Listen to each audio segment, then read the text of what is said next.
238 মৌলভীবাজার 4। সেখানে আওয়ামী লীগ শাসন করছে প্রায় 44 বছর, এবার বিএনপি প্রথম। এই প্রভাবশালী লোকেরা আমার এলাকার বনাঞ্চল, খাস জমি দখল করে যত্রতত্র রিসোর্ট করেছে এবং নিজের দখলে আয়ত্তে রাখছে, যা পরিকল্পিত নয় এবং সরকারের কোনো অনুমোদনও নাই। এই ফেসিবাদী সরকারের আমলে এইসব কর্মকাণ্ড হয়েছে।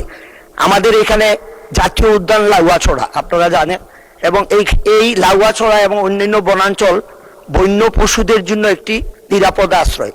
সেই বন্য অঞ্চল কেটে ধ্বংস করে তারা এইসব কর্মকাণ্ড করছে। আমি মাননীয় ভূমিমন্ত্রীর কাছে অনুরোধ জানাই যে একটি উচ্চ পর্যায়ের দল গঠন করে আমার এই খাস ভূমিগুলা উদ্ধার করা এবং পর্যটন শিল্পে যারা যত্রতত্র রিসোর্ট তৈরি করছে তাদেরকে আইনের আওতায় এনে তাদেরকে উচ্চ পর্যায়ের কমিটির মাধ্যমে তাদেরকে আইনের আওতায় আনা এবং এই ভূমিগুলা খালি করে সরকারের কাজে লাগানো, এই আমার অনুরোধ। এটাই আমার জনগুরুত্বপূর্ণ বিষয়।